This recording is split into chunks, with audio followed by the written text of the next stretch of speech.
Good evening, everyone. Welcome to Chiefs Digest Live. 9 minutes late.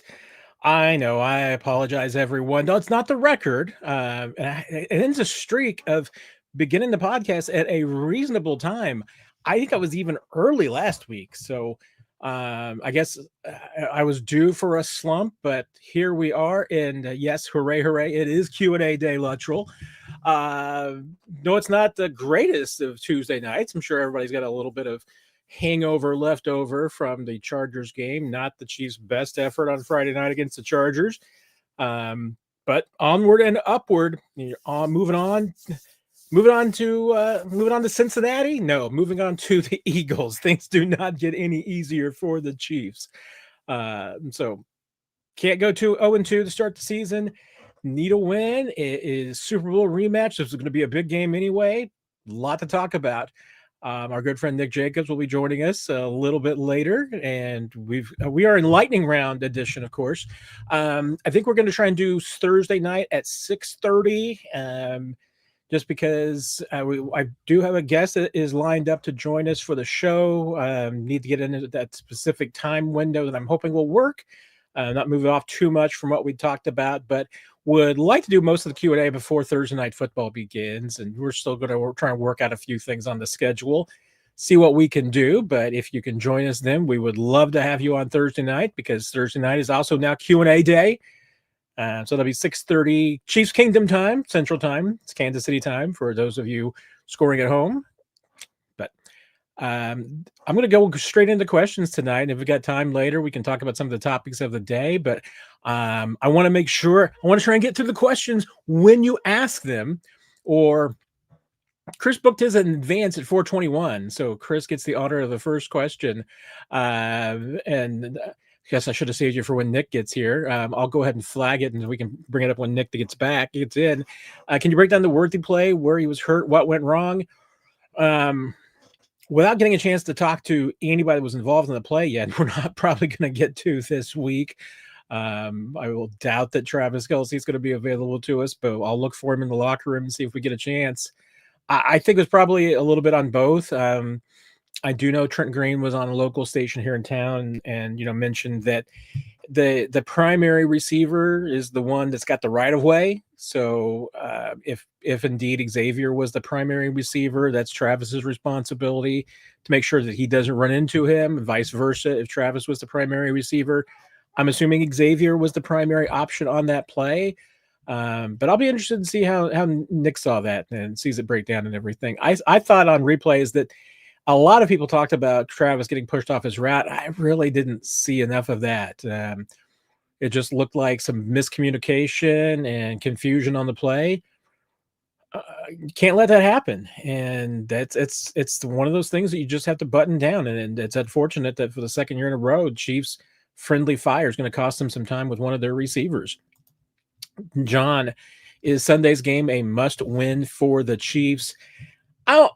I still think week 2 it's too early for must-wins, but it's a need to win. Let's put it that way. On the scale of maybe 0 to 100 of a must-win game, 75 or 80 would be where I would have it at. If 100 is that you absolutely 100% have to win this game, it's like I said, it's not a must win, but for this team's psyche, it's important, because I think you start 0-2. It's a bad feeling. Losing to the Eagles again, bad feeling. So just for your own sense of self-confidence, if you're the Chiefs, I think you absolutely have to. That's why this game's important. I think that aspect of it, the revenge factor of it, the confidence of it, I think that's almost more important than the 0-2 aspect. Do I think this is a team that can bounce back from 0-2 and make the playoffs? Yeah, absolutely. That's not a problem. I think it absolutely can do that. Just needs, to feel, this team needs to feel good about itself. And it's not feeling good after that loss, for sure. Not going to feel any better if they lose to the Eagles. There's going to be some, we're already seeing some finger pointing. You after one game, you can't have finger pointing after 2 games, for sure. So that's why I just feel like It's important. It's not, like I said, it's not an end all be all. It's not that this team has to win this game or the season's over. No, I mean, this team can certainly bounce back. And you always knew it was going to be a tough start to the schedule, but uh, it's important. It's just not the end of the world if you lose it, but it's going to probably feel like it, I'm sure. And John, you asking, I knew this, I was hoping this was going to come up with the announcement today that the Broncos are building a new retractable dome stadium fully funded by the Walton Penner Group. Have any impact on the Chiefs stadium decision? Not really. I mean, and I know when they're saying it's going to be fully funded. Devil's in the details. There may be some public funding as far as I don't know, as far as the site location goes, or maybe some infrastructure. There always going to be public funding in some ways. Maybe it's not going to necessarily be impactful. Maybe they already have revenue sources for those. Maybe they already have the land cleared. I haven't seen a lot of the logistics. I mean, and hey, it's certainly possible to do a stadium on your own. And Kansas City and Denver are comparable markets, so I think it's absolutely fair if you want to ask and say, "Hey, shouldn't the Chiefs do this on their own?" And my only even slight pushback, and this is not asking for any charity, because I don't think, I mean, talking about billionaires here, so I mean, I'm not talking about the need for a lot of charity or anything. Um, the Walton Penner Group does have more money than the Hunt family does, and I was talking with Sarin Petro about this today. You'll sometimes see some lists that the Hunt family is, like the second richest family in the NFL. That is if you include all the Hunt family, which includes, the offspring of Lamar's brothers and the other branches of the Hunt family. But they have, there's no interaction. I mean, there's no involvement in that group, and I'm sure the Walton family is a little bit the same. But if you just look at the net wealth of this particular branch of the Walton family and you compare it to what the Chiefs family has, it's a little different. I mean, there's definitely, I mean, it's they've got the advantage in Denver. So I mean, like I said, I'm not rationalizing why the Chiefs make their decision, why they want some public money involved. I mean, the bottom line is the reason why they want public money involved is because it allows them to make more money. I mean, it's just a good deal for them. And Kansas City wants its Chiefs. You got two states vying for it. There's a much better situation. In Denver, I don't know. I don't know if Denver was willing, and it could very well be. I mean, in Denver, maybe there would be a city in Denver that would be willing to bid and give the Broncos a better offer. I don't know. Maybe the Walton Penner Group didn't even go look for it. Maybe this is just their way of going about things. Don't know. But no, I mean, ultimately, John, is it going to have any impact on the Chiefs' stadium decision? I doubt it. I think the Chiefs are going to do what they want to do. I mean, I certainly hope that whatever the Chiefs end up doing, that it involves a retractable dome, which means that it would not be at Arrowhead. The Chiefs have pretty much made it clear at this point that it'd be a stunner if the Chiefs came out and said that they think that they can put a roof on Arrowhead, because we've been told that is not a possibility. And it doesn't seem like that building a new stadium at the sports complex is on the table. So if they're going to build a retractable dome, it's going to be somewhere else in the Kansas City metro, and most likely on the Kansas side of the state line. But I don't know. I don't think the Broncos, either their funding mechanism or the fact that they're going to have a retractable roof, I don't think either one of them is going to impact the Chiefs. Chiefs are going to do what they do, and they're going to try and get as much help as they can to do it, because why? They can. Dog better. Do you think we could look at trading for someone like Kevin Thibodeau from the Giants, maybe send Wanye Morris at a pick, and then try to get Essapol back from the Jets? I mean, I don't know how the Jets feel about Essapole. They made I completely butchered his name on the first time. I've completely forgotten how to pronounce Essapole after he left. I feel terrible about that. I don't know. If Jets feel good enough, they might not say Wanye's not good enough. I mean, they may be in love with the kid. Now Thibodeau, let's see, because let's face it. I mean, one, without going back to the vault on a few things, to try and get some cap out some money, there's not a lot of room for the Chiefs to add on to their $3 million salary cap, or what the $3 million in cap space that they've got.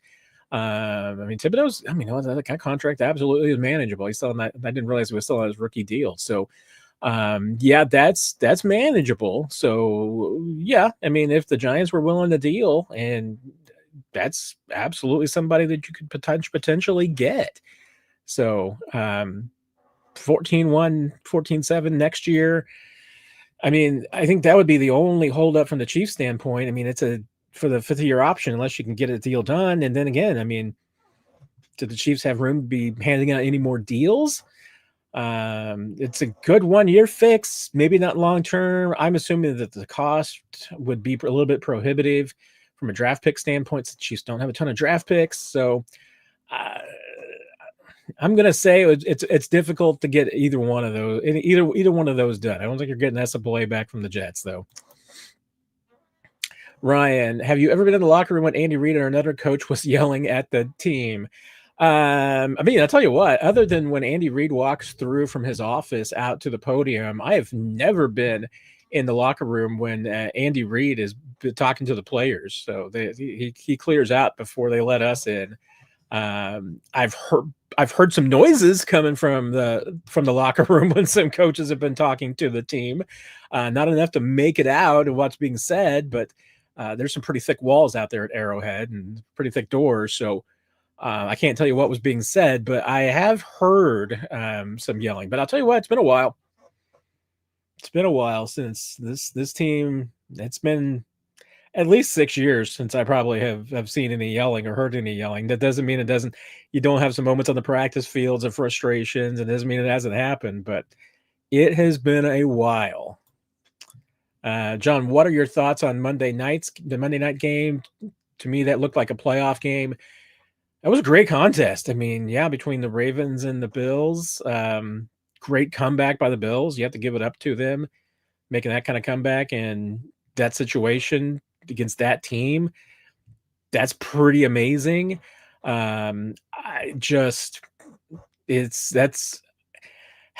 Neither defense played great. I mean, you have to take into account for that one. And I believe I saw a stat that someone said that no team their defense had given up 40 or more points in week 1 and gone on to the Super Bowl.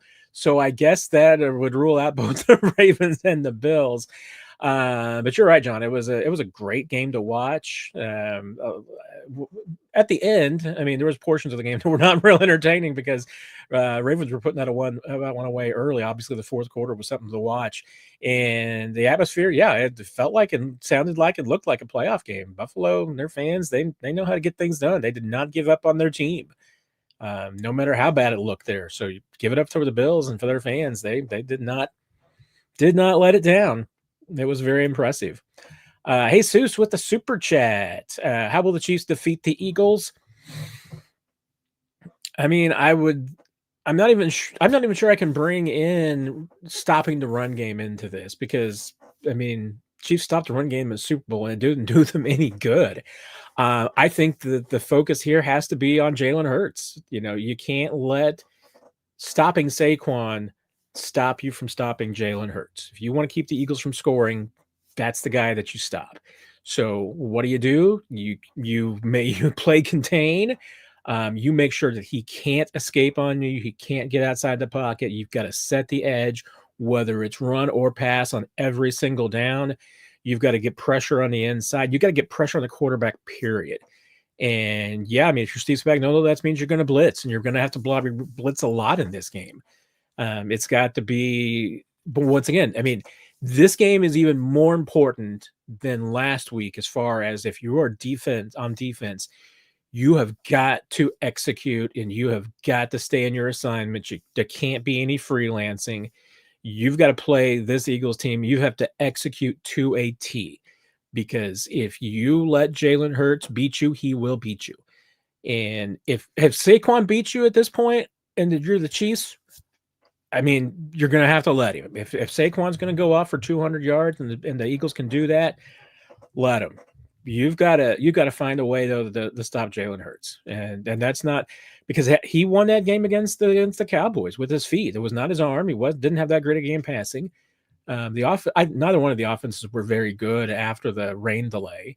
Cowboys weren't very sharp either, and obviously that was what ended up costing them the game because they couldn't make some catches and couldn't make some plays down the stretch.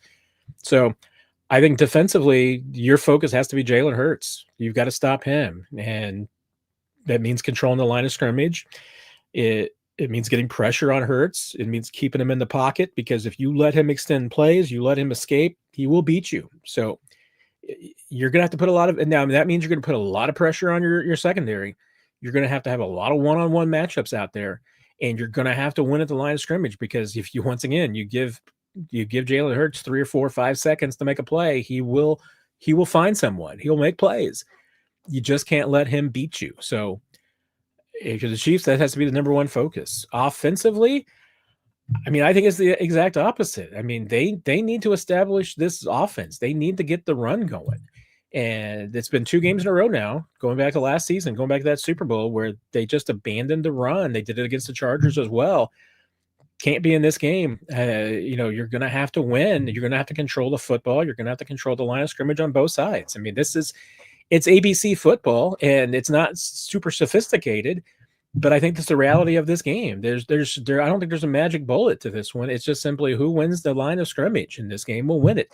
That's who won the Super Bowl. Who wins most NFL games? So let's be honest. But I mean, if there's, let's face it, this game should come down to 2 players. It should come down to who has the better game, Jalen Hurts or Patrick Mahomes. You need to make sure it's your guy. So and how do you do that? Well, like I said, you win the line of scrimmage on both sides of the football. You make sure that Jalen Hurts does not beat you with his arm or with his feet, and you control the football on your side of things. And that means running the football. It means making sure that you protect it. You don't have any turnovers. It's mistake-free football. It's execution, and it's something that obviously the Chiefs haven't done their last 2 games that matter, whether it was the Super Bowl or Week 1. And not going to I mean, it's 2 different teams, it's 2 different situations, but it was 2 somewhat similar ball games. I mean, the Chiefs played better in Week 1 than they certainly played in the Super Bowl. That was just a disaster. But some of the same weaknesses popped up. I mean, if the Chiefs show up with the same lack of focus and effort and emotion as they did last week against the Chargers, they're going to lose this game too. But I think you got to be cautiously optimistic in this one. I think there's a lot of things that you could pull out of that Chargers game that may be aberrations. That's why I'm not making a judgment after Week 1. You gotta see at least a couple of games. You need a sample size, and no team is defined by an 0-2 start. You start to get defined if you get to 0-3, and by 0-4, you know kind of who you are at that point. You might be a borderline playoff team, but we're far from that. So I want to see how this team responds to Week 1. I'm not going to overreact to one game. It was not a bad game. She's had a chance to win it at the end. That's how they do things. Didn't execute, but they got outplayed. Can't have that happen another game, because that would be, like I said, that'd be 3 games in a row that you got outplayed, and the Chiefs can't let that happen.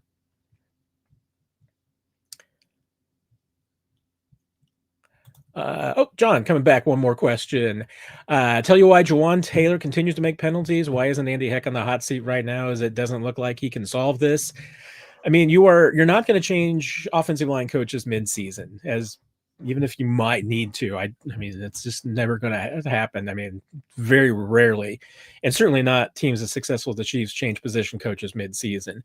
And honestly, Jawan's issues have almost nothing to do with Andy Reid. I mean, or excuse me, with Andy Heck. And it has a little bit to do with the Chiefs just letting Jawan be Jawan, but a lot of his penalties, especially the false starts, stem from the fact, and maybe everything stems from this fact, that he goes on the cadence of the snap call on the quarterback. So he wants to try and get as fast a start as he can. So Jawan's philosophy is that he doesn't want to be watching the football and keeping his attention that direction, and keeping his head, keeping his eyes, watching the football, waiting for the snap. He's going to go off the cadence of his quarterback. And I mean, vast majority of the time, obviously he's got it down, but If the quarterback's cadence is off a little bit, if Mahomes, varies it and to what, if it's a varied to a point that Jawan wasn't expecting, if you can't hear the cadence, if Creed's late with the snap, even a split second, you're going to get false starts. And does that lead to the other penalties? Well, obviously, Jawan's. I don't think he got anything lined up. He didn't get any penalties for lining up in the backfield. I think he did get a holding penalty or two. The ones that are really the frustrating ones, obviously, are the false starts. And those all stem back to just Jawan going off the snap count and not watching for the football. The Chiefs at some point may just simply have to say, Jawan, no. I mean, you're going to have to start watching the football, especially on the road. At home, it's a whole lot easier. He still has had a few of those. I should look that up and see. I'll do that and get back to you guys. But it feels like he's had a lot more of those on the road, or in this case, a neutral site environment, which it was loud. So if he was not hearing the snap count correctly, then it completely understands what happened. I mean, it looked like the Chiefs had a few problems with snap count snap cadence and hearing the snap count in that game. So I get it, but and I can blame Andy Heck for a lot of things. I can't necessarily blame him for all of Jawan's problems and issues that he has. If Andy Heck's going to solve it, he's going to need Andy Reid to sign off on that one, because if you're going to tell Jawan to play differently, it needs more than Andy Heck. I mean, it's going to need some people above Andy Heck to back him up on that one. Jedi Chiefs surely won't come out flat again, right? I mean, you hope not. I mean, it's 2 games in a row that they have come out flat, and I can't imagine if there's any game that you can't come out flat for, it's this one. I mean, at home opener, revenge game, rematch, all of these things, big game, big opponent, 325. I mean, this is a huge game for all of these reasons. So I mean, if the Chiefs come out flat in this one, I'm gonna seriously wonder what's wrong. They should have everybody be coming out of this one ready to just absolutely run through a wall. Nikki, people said Tunyon played, but where was he? Why no targets? Because he didn't play much, Nikki. I want to say I thought it was 5 snaps. Let me pull it up real quick and be able to get it for sure here. I think it was 5 snaps that he had. And, and a big reason for that is that Travis wasn't coming off the field. And I think that stems, obviously, to run the Xavier-worthy injury. Last year was the same thing. It's when guys started to get hurt, Travis didn't want to come off the field because he wanted to be out there for his quarterback and the help. Problem is just that Travis, I mean, at this point, and once again, at this point in his career and his body, he's just got to accept that he's not that guy anymore. He's got to let other guys have the snaps. Chiefs had 61 snaps. Tunyon had 5. Travis had 51. That's not a ton of snaps. I mean, in the relative scheme of things. But when you also consider the logistics, the travel, all of these things, Disley was the leading tight end on the Charger side of things, 37 snaps. Conklin had 28. Let's see. I think that they just go too deep. It looks like they only went too deep on the tight ends. They played mostly 3 and 4 receiver sets, so not a ton of snaps there. But so you had 56 snaps between Kelsey and Tunyon, and most of the time, if Tunyon's on the field, it's going to be either in a 3 tight end set, which I believe they had a couple of them. I think there was a few times that I saw in some short yardage situations where they had some 3 tight end sets. So there weren't very many snaps. I mean, I'm certainly, of those 61 offensive snaps, Kelsey's out there for 51. Tunyon probably was out there for Kelsey for 2 or 3 of those, and the rest of them were Noah Gray snaps, and Noah Gray only played 25. Kelsey just can't be playing 84% of the snaps. Can't happen. And if he wants to be out there for his quarterback, that's where, once again, I mean, Andy Reid, Matt Nagy, Tom Melvin, they're going to just have to say, no, Travis, no. You're not that guy anymore. You need to be fresh for your quarterback, because there were times out there that Travis was not fresh. And that means, hey, if Travis does a lot of running on a snap, he needs to come out. I mean, he can't play necessarily back-to-back snaps that require a lot of energy anymore. He has got to be willing to pull himself out of the game. And I mean, and that's on Travis. I mean, some of that's certainly on the coaches. I mean, they have some play calls, but if your star tight end is not taking himself off the field and not coming out for a sub, then what are you going to do? That's why I said a lot of it's on Travis. I mean, the coaches can yell at him until the cows come home. Man, I'm not on my game tonight. I'm sorry, I know I'm getting some words wrong and everything right. I know I did not sleep well last night. I am tired, so I apologize right now if I do not make any sense tonight. But that's the upside of it, Nikki, is just that I feel like Travis played too much in this game. He needs to be coming off the field more, and if he does, then Tunyo's going to get more opportunities. And I think Tunyon needs them because I think he's a productive player. He needs to get some snaps and get some work. Jedi, can the Chiefs get a pass rush without blitzing? Right now, Jedi, it doesn't look like it.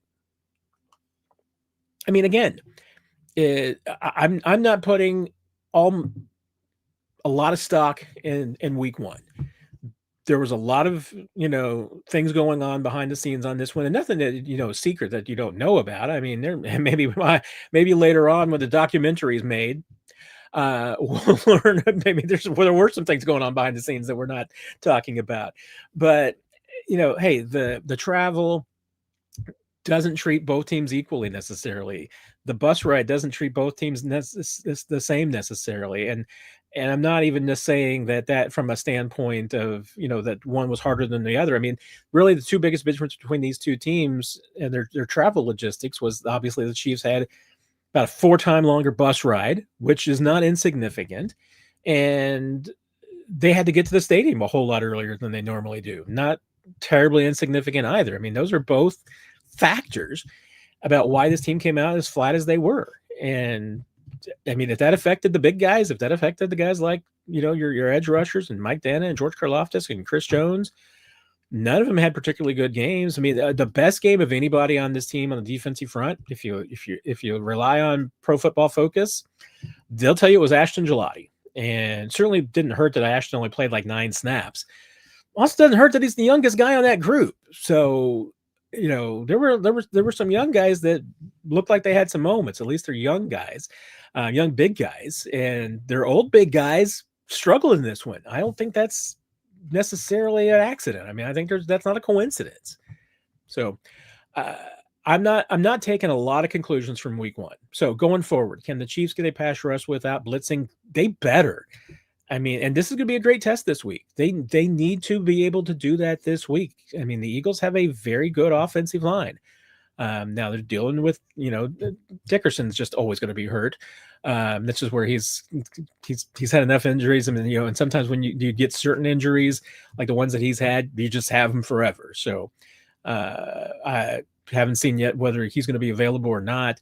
And that they got a new right guard. So there might be some opportunities, but the Eagles have a really good offensive line. So if you can get some pressure on the quarterback this week, if you can get a pass rush this week, you're going to start feeling a whole lot better about yourself.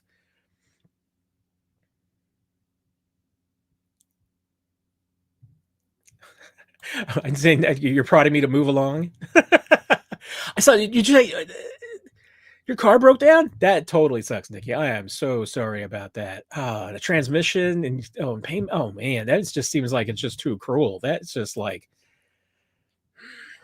that. Sometimes bad luck just strikes. Sorry about that, Nikki.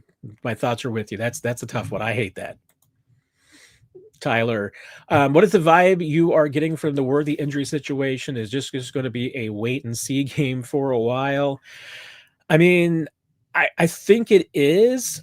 I would expect that he's going to miss a couple of games, and this is just, you put the word right there, vibe only, because at this point, we're getting kind of various reports out there from the national reporters.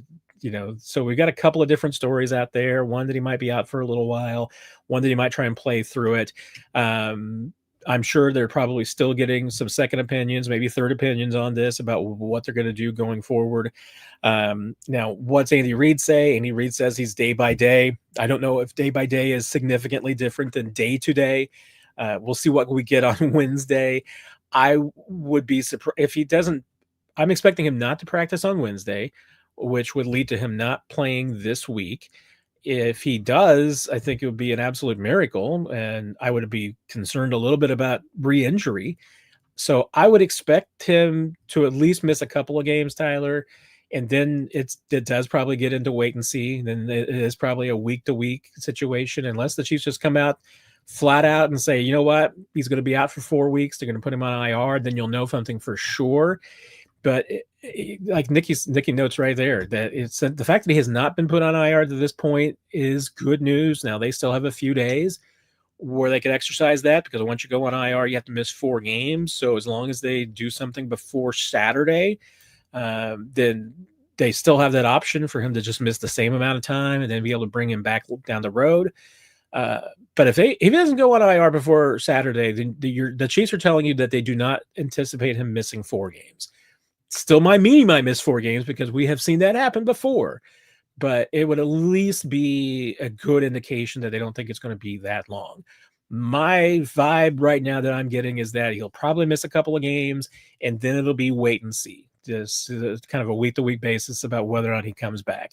And that's assuming that there's not new information that comes along, like whether he requires surgery or the Chiefs just decide to shut him down for 4 weeks. Either one of those things could happen, and then we'll get an answer. But my vibe right now, Tyler, like I said, is I think he's going to miss a couple of games, and then it'll be a week-to-week wait-and-see situation.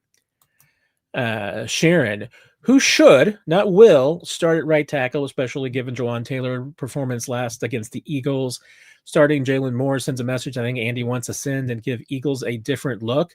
You make a compelling argument there, Sharon, and that could very well end up being what the Chiefs do. It would be a really short hook for them. And it would kind of go against a little bit of just their general philosophy. And this is why who should start? I would probably still lean to Jawaan Taylor. Who will start? I would lean more even further towards Jawaan Taylor. You make an argument, and certainly the Chiefs have in the past, they pulled Jawaan Taylor out of a game to give him a reset. I don't think that Friday night was bad enough that you require a reset. It's certainly possible that if the Chiefs feel like they just need to send a message, then yeah, you consider that as a possibility. Now on the other side of it, from how that message gets sent, if remember, Jawaan Taylor is a sunk cost this year. You are committed to every dollar that this kid's making, essentially, because you're not getting out of it. It's his numbers all guaranteed at this point, especially because he already had obviously the dead cap money, but now 1 weekend he's guaranteed, so he's making every single dollar that you've got on the books for him. So you're not saving any money, and nobody is taking him off your hands. So if you wanted to try and trade Jawaan Taylor, it's not happening. So if you're going to try and maximize your value out of Jawaan Taylor, I think benching him this early sends him the wrong message. Might send some other players the wrong message too, but I don't know if it would generate the positive effect that you necessarily want. And here would be, like I said, the concern for me, Sharon, is that if you do bench Jawaan, he might just check out, and that's and I don't think that from a personal standpoint, because Jawan's a really good dude. From talking to him in the locker room, he's a stand-up guy. He's always been there. He might not tell you everything that you want to hear, but he has generally been a really open and honest guy, available. He doesn't duck you, anything of that nature. So I got nothing but good things to say from an accountability standpoint. And Jawaan, when he's had some tough moments, he stood there and answered the questions. So I give him some credit for that. But at the same time, if you get benched, it's just human nature. You can just check out, and the chances are the Chiefs are going to need more than one tackle at some point this season. So if you put Jalen Moore in there and then somebody gets injured and now you need Jawan back in there, is he mentally going to be the guy that you want him to be, or has he checked out? That would be the concern. So I think that the Chiefs are going to give him a pretty long leash. I think everybody but Kingsley's obviously got a pretty long leash. Kingsley's might be a little shorter, but he's done nothing at this point so far. I mean, week one did not cause me to feel like that he was, you know, that he's on a short leash. I think you're if anything, Kingsley justified himself in week one. We want more, but he did his job. Like Nikki said, I mean, it might make sense. I doubt it's going to happen. So I fully expect Jawan, but you know what? We'll see what happens, Sharon. You're not crazy. You are not on an island. Others have thought it and suggested it as well. So you're on a page with other people as well. So it's not the craziest idea I've heard. And if it happened, I mean, like I said, I would be surprised, not like shocked, just mildly surprised, because Jawan's got to put himself in that spot. But I think that the Chiefs are going to give him a chance to try and fix himself. Now, if he gets struggling in a game again, could they do that mid-game? Do they let him just shut down and reset? Absolutely. But pulling him out of the starting lineup, I think would I don't know if it would have a positive effect on him long term. Tyler, what am I missing on the Chamari Connor in the slot situation? I simply do not understand it at all. Didn't work last year and still not working this year. Gives me Ben Neiman, Dan Sorensen vibes. And he was one of your guys that played the most snaps too. I mean, Chamari is for Spags right now. He's an every down guy. I'm going to say, did he come out? He came out for was it one snap? So he played 64 of the 65 defensive snaps. Brian Cook, Nick Bolton, and Trent McDuffie were the only guys to play 65. Connor and Watson played 64. Could absolutely sometimes be a rounding error. Sometimes these numbers are not 100% correct, but I'm going to take it for believing that they both set out a snap. I mean, we probably have different views on Chamari Connor than both Steve Spagnuolo and Dave Merritt have, Tyler. I'm closer to your point of view. I see the value of Chamari. I see what he can do. I just think that he is best in moderation and on a rotation basis, because he can I think he can get exposed, and especially for a team like the Chargers, who's seen him more than anybody else. I mean, your divisional opponents are going to know these guys better than anyone. I'm going to pull up and see, because I have not seen yet and looked at what his position snaps were for this game. I'm going to pull him up real quick to see how much he was in the slot versus McDuffie and some of the other guys. But let's go to 2025. He played 30 of those snaps in the PFF, because they include penalties and dead plays and everything. They have down for, and they have special teams on there, so take those out. They had 64 snaps for him as well, so okay, we're matching up there. He played 30 of those 64 in the slot. Might be a little much for me. Let me pull up Trent's numbers and see where he was. My search box will work. There we go. And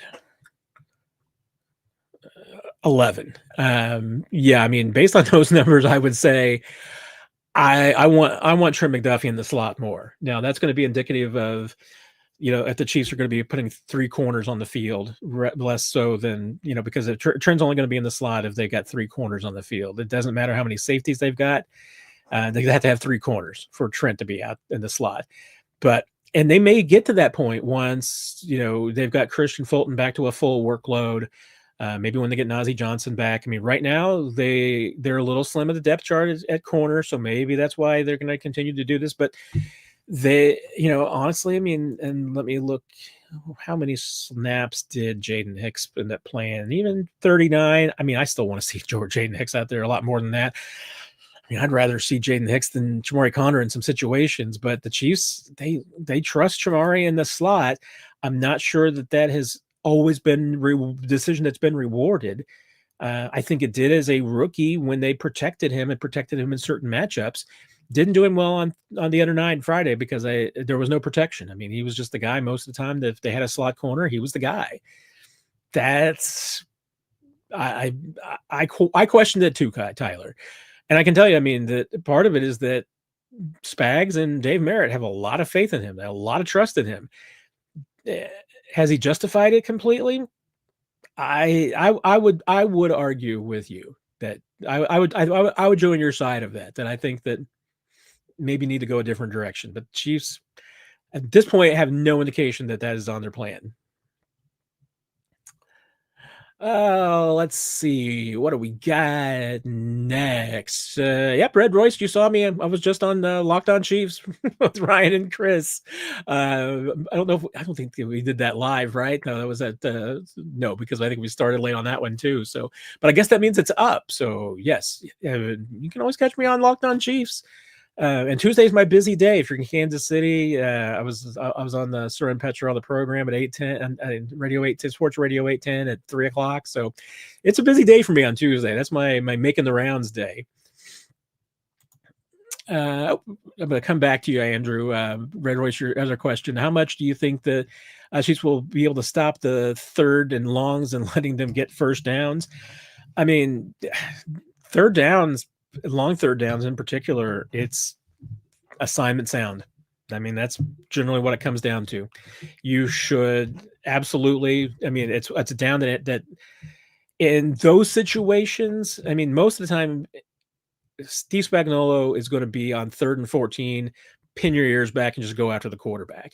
And that was a little bit of what Chris Jones was thinking. I know that for sure, but there's a times in late game situations, particularly when you're behind, you've got to be assignment sounds number one. So I am sure that they're going to be working on this a lot this week. I'm sure third down defensively is going to be a huge focus. I'm sure the scout team offense is going to get a lot of work on third downs this week and third and longs because they're going to challenge this defense. I mean, because that's one of the things you have to clean up and get done. So, yeah, that's my short answer, Red Royce, on how do you get better at the third downs? Well, you practice them and you do your assignment. You do not freelance on third and long. Andrew, do you think the Chiefs are making any calls to teams for some reinforcements? I wouldn't be surprised if they're not. I mean, they should have been if they weren't involved in Tank Bigsby with Jacksonville. They should have. I mean, that's going to be a player that Nick has thought has made sense for the Chiefs for a long time. So I think that would have been a good move. There's some other holes on this team, so I would imagine so. Now, the rumors around the league that the Eagles are the team that's in every conversation right now. And I mean, I think that's for a reason. I think the Eagles are worried. I think Howie's worried that this team's just not as good as last year's team. And they need to shore up some things. And if that's the case, that's even more reason why the Chiefs need to take advantage of this game at home, this timing, outplay this team and go beat them. So, Luttrell, any insight on the halftime issues in Brazil? Andy kind of tried to explain it a little bit on Monday. I think he might have misunderstood the question or misunderstood the explanation. My understanding was that the Chiefs were given a different time than the Chargers were given to come out for the second half. I don't know if the Chargers came out at the time that they were originally told to come out. And maybe the networks had that as well, and that's why they thought the Chiefs were late. But I do know that because of the halftime show, there was a lot of smoke on the field. So they added some time on. There was already going to be an extended halftime because of a Thursday night game. So I think it was a little bit longer than the typical regular season halftime as it was, since they had the concert and everything. But there was so much smoke that just kind of stuck in there. You probably saw some of the photos and videos of people were like, there was just, you could not see. But I believe they added 3 more minutes to the clock for the halftime break. And like I said, I think it was that the Chargers either didn't get that news and came out early, or the Chiefs were told that it was a different time. But because Andy said, made it sound like it was coming out early, and maybe he was talking about the Chargers coming out early. I mean, the Chiefs were late, but I don't think they were late. I don't think I think they came out when they were supposed to be there. I'm just not sure that the Chargers were out there when they had to be there. Jimmy's 11 carries, Super Bowl 59, 10 carries, week 1, textbook regression. What's really going on here? Please don't patronize with no Worthy, no Rice. What is coach doing besides demonstrating his mistrust in rushing? I mean, Jimmy's, it's, there's usually two aspects when it gets that lopsided, like it did in the Super Bowl, like it did in week 1. There's two pieces of it, especially with a team like the Chiefs. Now, they don't run as much RPO as they used to, but they do run some RPO. And one way it certainly gets there is because your quarterback doesn't like to hand off on RPOs, and he's going to throw the ball most of the time, especially if they're behind. So that can always be one part of it. And two, it's play calling. You get away from it. And I mean, down 10-0, and Andy Reid will get away from the run game. I mean, that's just the way he is. So, yeah, I've got your concerns as well, and I don't think they're. I mean, I think you hit on it. I mean, it's the coaching staff having mistrust in the run game, which tells me you got to do something. If you're either you're fixing the blocking, you're changing who there is running, and I could spend 5 minutes on why Brashard Smith was not in the ball game, but I'm already behind on Lightning Round, and luckily, Lightning Round champion Nick Jacobs is here. Yeah, dude. Whoa, hey, what happened to all your fancy graphics? What? It's a great question. I forgot to turn the graphic on tonight. Wait, what? Seriously? Oh boy. All right then. I forgot to put it on. I just had me up on a full screen. So, all right. Well, yeah, this is what happens when I show up 9 minutes late, Nick, and I don't get proper sleep. I hate that for you, Matt. I have not been my best moments tonight, Nick. I hate that for you, Matt. I really do. Thank you. I appreciate that. What is on Nick Jacobs' mind tonight? I'll start out with this. I was talking with somebody earlier today in a phone conversation. And what I'll say here is something I want people to think about. Jared Allen touched on a little bit with Kay Adams. I've been thinking about it for a couple weeks. For every team that is championship quality or can go to Super Bowls or have a certain standard where they go to conference championships and they go to Super Bowls and they do all that stuff, you have to have a certain amount of players that teams fear that can help you win during the week, because they're so nervous that if they make a mistake, that player is going to make them pay or make them capitalize. Because when I was watching that Cowboys documentary on Netflix, like it was Aikman, Irvin, Emmitt Smith, Charles Haley, and then at one point when they finally signed him, Deion Sanders was a part of that, to where you didn't throw on Deion Sanders' side. And so for every NFL team, really at the end of the day, you can call them your franchise players, you can call them whatever you want, but you're looking to get those guys that help you win the week because they're in the opponent's psyche. And whenever things go your way, that gets in their head even more. And they're like, well, here we go. Because John Elway used to be able to do that whenever he was a Denver Bronco. And you think back to the Elway's days, you had Elway, you had Shannon Sharp, you had Terrell Davis. Like teams feared those guys. And when you think about the Montana era, you got Montana, you got Jerry Rice, and some of the defenders that they had back then, like, I don't know, some guy named Bill Romanowski around that range. But you just had guys that you knew you had to account for, and you knew they had to, they were going to change a game if they got the opportunity. Or, you take that now, Micah Parsons, the Packers shooting for Micah Parsons. That's why that's so huge. Because, as soon as he was out there against the Lions, he changed how they pass rushed. And by the way, the Packers got an awesome front seven. I am jealous of the front seven the Packers have, because that is a very good front seven. But when you think about the Chiefs during their run, it's been Patrick Mahomes. It was Tyreek Hill when he was here, because defenses feared Tyreek Hill at all times. Defenses feared Travis Kelce at all times. And then on top of it, it was Chris Jones, because defenses feared offenses feared even when they double teamed him, that guy could change a game. So all four of those guys at one point can change a game. Now, if you go back, we'll see how this year goes. I think down the road here, that's going to be Mahomes, Rashee Rice, and I don't know who it's going to be here in the future. And that's what I think the Chiefs are having to try to find right now. And that's who's going to take that mantle over for Kelsey and Chris Jones, because they're both going to start their Kelsey's, I hate to say, is already kind of there. He's beginning that descend just because of age and wear and tear. But that's going to happen to Chris here in the next handful of years. So who is going to replace those and be those guys in those key moments?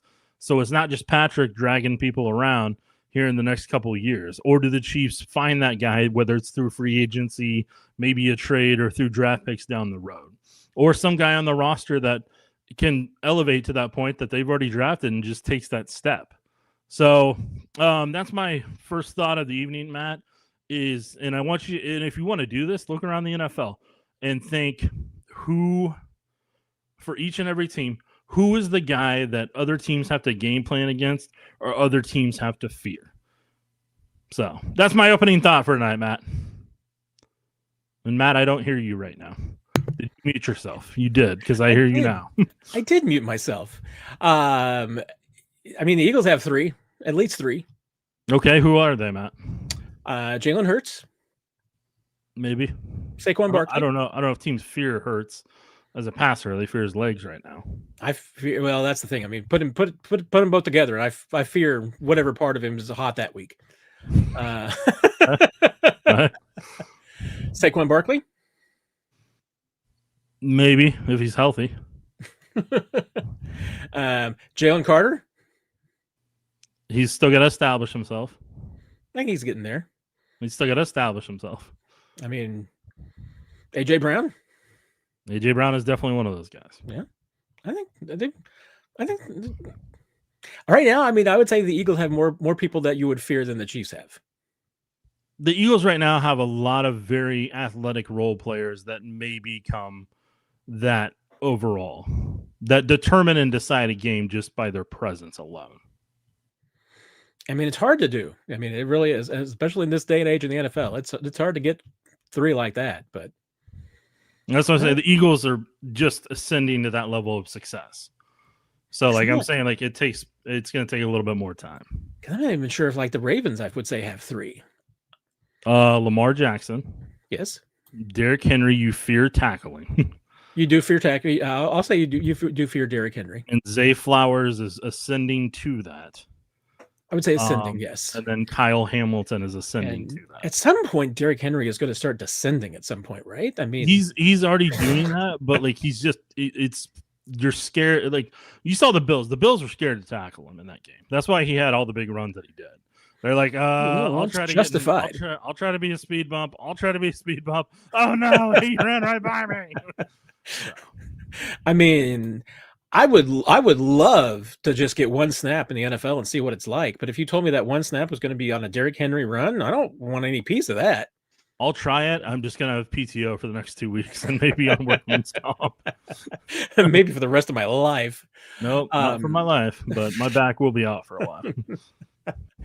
All right, I got a question for you, and I'm gonna give kudos to John here because this is a I believe Romeo Cornell calls it Caduce, sir. Thank you. Kudos and kudos to John here because this is a different question. Okay. It's a little bit different thought, so I'm intrigued about what you think here. All right. Does the Chiefs D line have a Spags problem, allowing good players like Joshua Uche to walk and make an impact elsewhere, or trying to force players FAU, maybe ONL, into bad fits? Yeah, in terms of the question, Matt knows I've been kind of wondering privately, just why is it not working with the investments they're making on the D line? I had asked that in the offseason about the O line, but on the D line, is it health wise for a minute who hasn't been able to regain his form since that ACL injury? Is Karlaftis going to take that next step? Who is the heir apparent to Chris Jones? One tech wise, I don't know if they've necessarily ever really truly kind of had a guy that could be a dominant one tech. They've just had role player guys, whether it's been Derek Nottie, who was drafted for Bob Sutton's scheme and then just worked in the Steve Spagnuolo scheme. It's just been Chris Jones and everybody else come along for the ride. And that's not – you look at the Green Bay Packers and you watch them against the Lions like I did earlier today.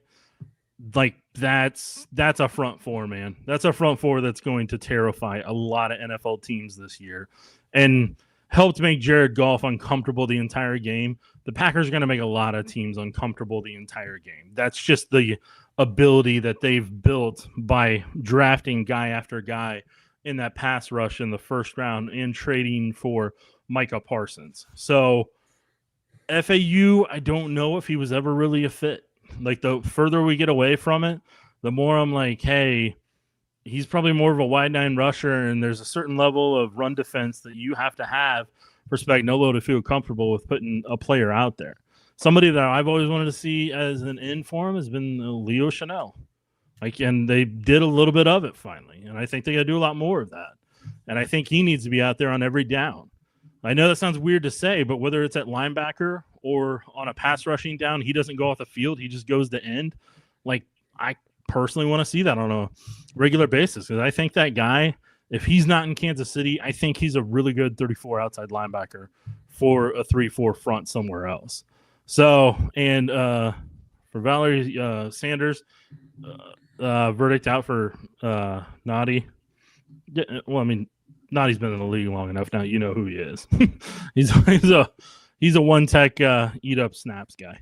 So, but yeah, I don't. We'll see what Omar Norman-Lott does. Like, in all honesty, Omar Norman-Lott and Ashton Gelati, those are your hopes. Those are what you're hoping improves your pass rush, and honestly, Leo Chanel. Like, those are your three that you're hoping can help you.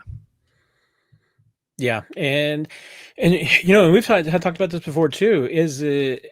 I'll broaden the question, John. You know, is it a Spags problem, or is it a connection problem between what your coaches need and what your scouts and talent evaluators are getting for you? I mean, and Uche's a good example of that. I mean, Beach went out and got Uche for Spags, believing that this was a chess piece that he could use and figure out some things to do with. Did not work out. There have been some other, you know, examples of that, of getting players that just haven't fit what your coaches want to do. Right. So, you know, is there a just a disconnect between the players that you are scouting and drafting and bringing in that are just not quite what your coaches want? And I don't know if Spags has time to watch every single defensive lineman tape that's coming out for the draft, or he just watches the tape that Brett gives him. I mean, if Brett's not giving him some of the guys that would fit for him, then I mean, you kind of rely on your scouting department to do that. So maybe there's a disconnect. I don't know. It's worth asking though. I know that your answer to this one, Nick, over under on Tyreek Hill trade questions. One point. First of all, Jimmy's 1.5 is way too low. I mean, had I been on here for an entire hour, I would have expected it to be significantly over that. But as I put on Twitter, I was trying to hedge my bets and get ahead of that quickly. Well, we got some down the pipe, so don't worry, it's coming. Maybe I won't be here at that point. Red Royce, how many picks did the Chiefs have for next year? I think, if I'm not mistaken, Nick, do they have 7 still? Let me look, because I haven't factored in the 2 trades that they did with Sky and. In my head, I factored them in, but I think they just moved around. Originally, I had first round, second round, third round, fourth round, fifth round, seventh round. Fourth round, they traded the fourth rounder from the Bears. The one they got for Joe Ting, they traded that to trade up for Bassa. And then sixth round, if I remember correctly, got traded to the Patriots. And I don't remember what the back and forth was between the Sky Moore thing and then whenever they traded for Noddy. Because the Sky Moore was what, they sent a 6th and got a 6th and a 7th back, and then they sent a 6th. It was only one. It was swapping positions. It wasn't.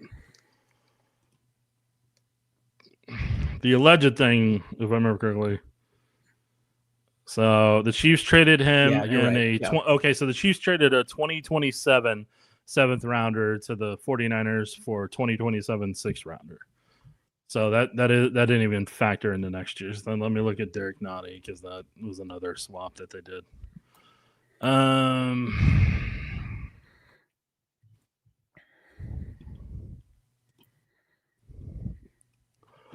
Deal also includes a 2027 draft swap with conditional. Yeah, picks. that's right. It was 2027, so it doesn't even affect 2026. Additional 7th round pick in exchange. Chiefs are receiving a 7th rounder in exchange for there's a conditional 6th rounder. So whatever. Exactly. So I was going to pull up. I have somewhat faith in this list. Yeah, so I mean, it probably still rings true. It probably still rings true that it's a 1st, 2nd, 3rd, 4th, 5th, and a 7th. Since that 6 would have gone to the Patriots for Uche. Like, I think that's probably within the realm of it. There you go. And this is another reason why the Chiefs can't just go willy-nilly around the draft board looking for, trades, because Howie Roseman has like 15 draft picks for next year, and that's after he made the Tank Bigsby trade. So, yeah.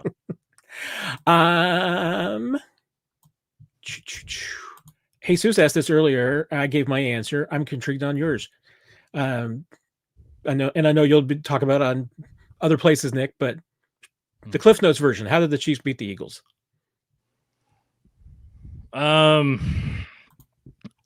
They're gonna have to play really sound football on defense. They're gonna have to have a great pass rush at their front four. They're gonna have to keep them guessing, and if they blitz on one side, they better have contain on the other side, or they better have a spy ready somewhere. If they do 4 in like a sub package, and they better have somebody that's ready to spy to encourage Jalen to stay in the pocket, because he destroyed the Cowboys with his feet on 3rd downs, and that's really more than anything else where your pass rush is going to have to be disciplined. You're going to have to stay in your rush lanes against a guy like that, and you have to collapse the pocket in on him. And what happened on the 3rd and 14 with Chris, they can't let happen once this week. If they do, Jalen will burn them. Because the Chargers knew what Chris was going to do. And I can tell they had a theory that they put in the game plan this week was if he's even, you're leaving. And Danon Hughes has used that before because that's what his wide receivers coaches taught him, and it stuck with me, but it's more a receiver motto. But if Chris Jones is even with you, you leave. You go to where he left at, and that gap's going to be right there, and you run to it, and you'll be good. So the Chargers made sure that was a part of their game plan, and they also used a bunch of play action to isolate Nick Bolton against who they wanted to target. So that was another piece of that puzzle, especially in the first half for the Bolton part. So, I mean, the Chiefs have to keep the Eagles' offense off the field to a certain point while their defense gets right over the next handful of weeks. And that would include, running the ball and running it effectively. But that Eagles front, that's going to be tough to run on because the Chiefs literally saw against the Chargers, they had 5 men in the box. 5 men, 5 on 5. That's what you got. Man versus man, run it over them. Run it down their throat.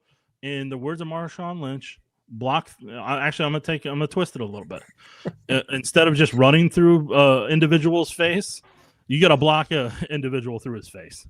And like there was times where there was some holes that cut back and it didn't happen.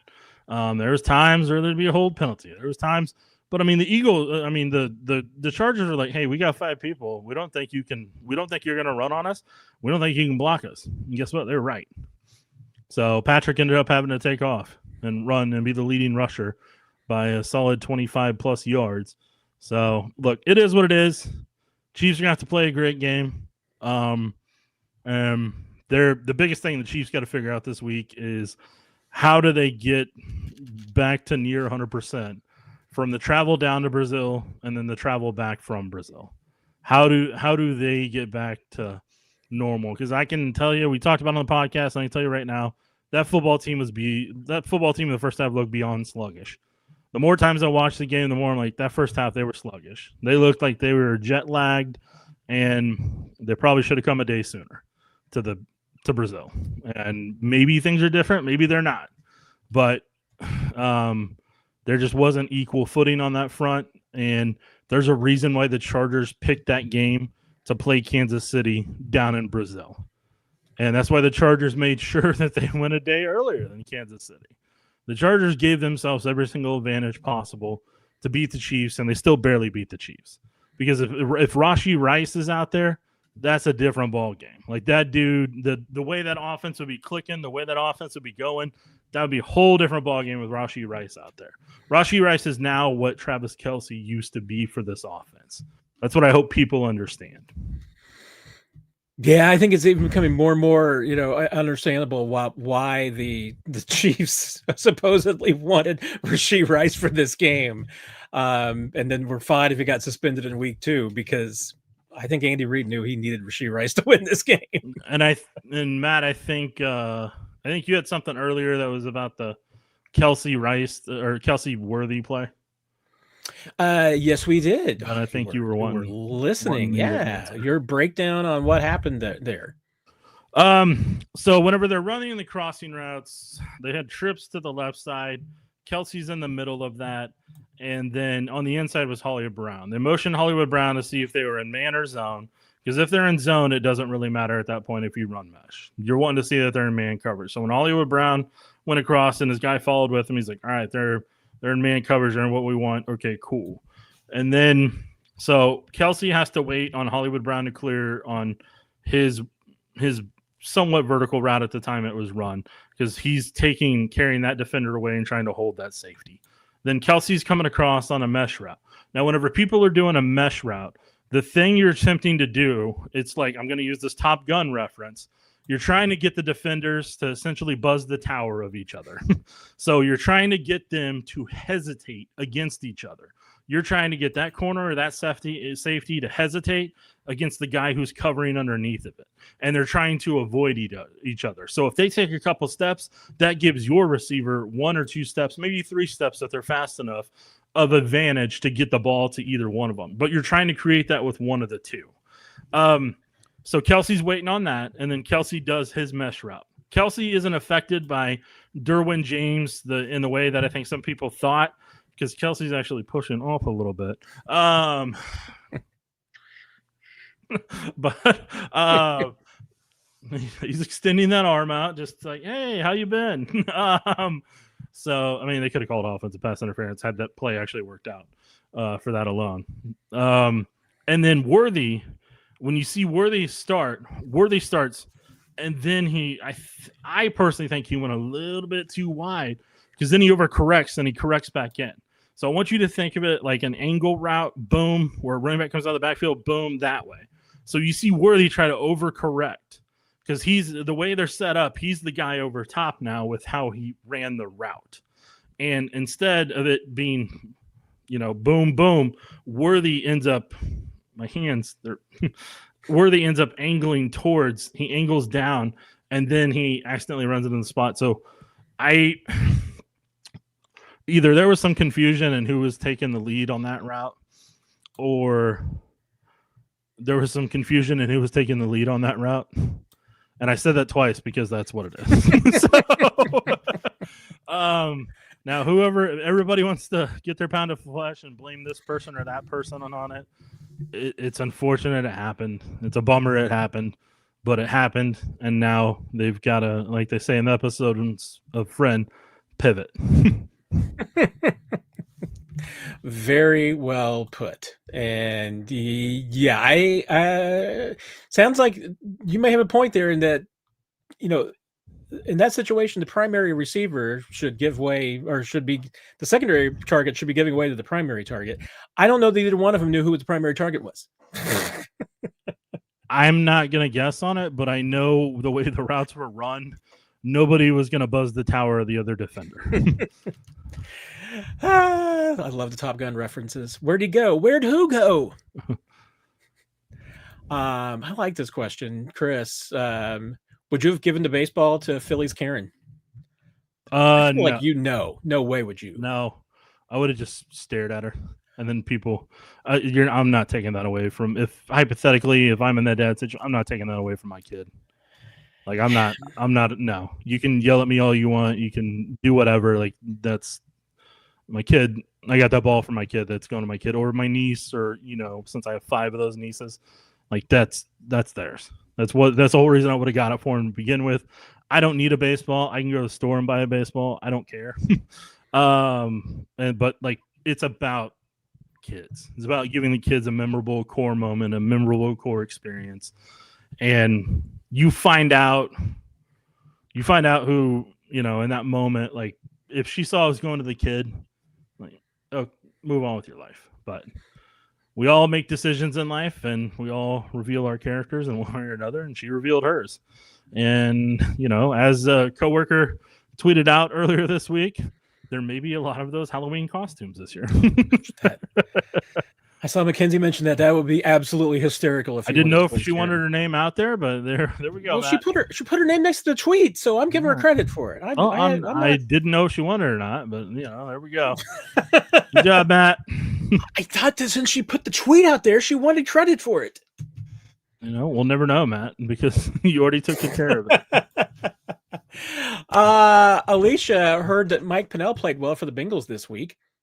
Very sad noise there for Chiefs fans. Why did Chiefs let him go? So before we get to that, something I'd like to say for people in the comment section, when you guys saw the Powerball news about Missouri, what were your guys' thoughts? Because, dude, the amount of text messages I got when that happened, I'm sure. Because I talk about it on here too much. And some of the DMs that I got and some of the Facebook messages I got and some of the Instagram messages, like, apparently I talk about this too much, man. People just associate that with me now. I mean, I would say that most people that don't know you personally, and maybe even a few that do know you personally, obviously, would say if you know two things about Nick Jacobs, what are they? One, noseball. Two, Powerball. It's not just Powerball, though, man. It's anything that has millions of dollars that you can buy a ticket for. Well, if you had millions of dollars, would you have paid to keep Mike Pennell in Kansas City? No. No, I don't own a team. I mean, Brett Veach said they let him go because he was old and unathletic. I mean, that's Kenneth, are you trying to tell us something in the comment section? Let's cut into the bone. Kenneth, do you know somebody? Kenneth knows somebody at QT out there in St. Louis that got that ticket. Was it in St. Louis? I mean, I couldn't separate it from all the. It was at a quick trip in St. Louis, Matt. I couldn't separate it from all the fake reports of. No. I know because I have the Missouri Lottery app and it showed the exact place. That would be helpful. There you go. I like getting my news from official news sources. Thank you. That's what I'm here for, Matt. I mean, Chiefs let him go because, as Brett Veach basically said, they viewed him as old and unathletic. Still the case. And Brett Veach also said he's good. He's good in short spurts. So no reason to believe he wasn't going to be good in a short spurt for the Bengals.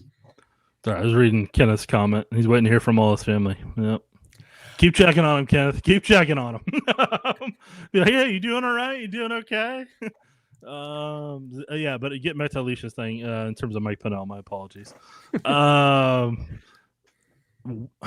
Look, I mean, I'm never gonna have a great answer for you because I thought they were better with him than without him. But obviously, they decided they wanted to go down a different road, so they did. And there may be something I don't know about that we'll find out down the road someday about, that isn't what Matt already said or what we, any of that type of thing. So we'll find out, man. But yeah, I mean, I always thought Mike Pennell was a rotational guy, and I thought him and Derrick Nottie rotating would have been cool. I think it would have been beneficial, but didn't work out. So like they put all their eggs in the Derrick Nottie basket, and I know they had Marlon Tuipulotu out there a handful of times and everything. And I mean, neither one did a terrible job, but they're also not necessarily going to be impact one techs that are going to help Chris Jones take on singles. So it is what it is. Yep, indeed it is. And then the second part of it, let's just get to it. Anything to the Tyreek trade rumors, or did that allegation this morning take that out of consideration?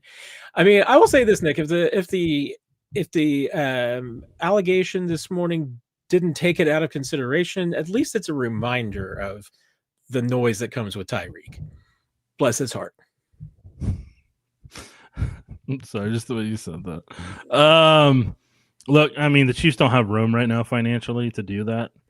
So I don't know if they're going to be maneuvering a lot for a lot of guys, and if they do need somebody, I need it to be a defensive tackle or running back personally. Yeah, I mean, at the right cost and the right price, would you consider Tyreek? Quite possibly. I mean, but I just couldn't give up a draft pick for him, and Yeah, yeah. If Worthy's coming back, you're just holding yeah, on I for mean, Worthy and Rice.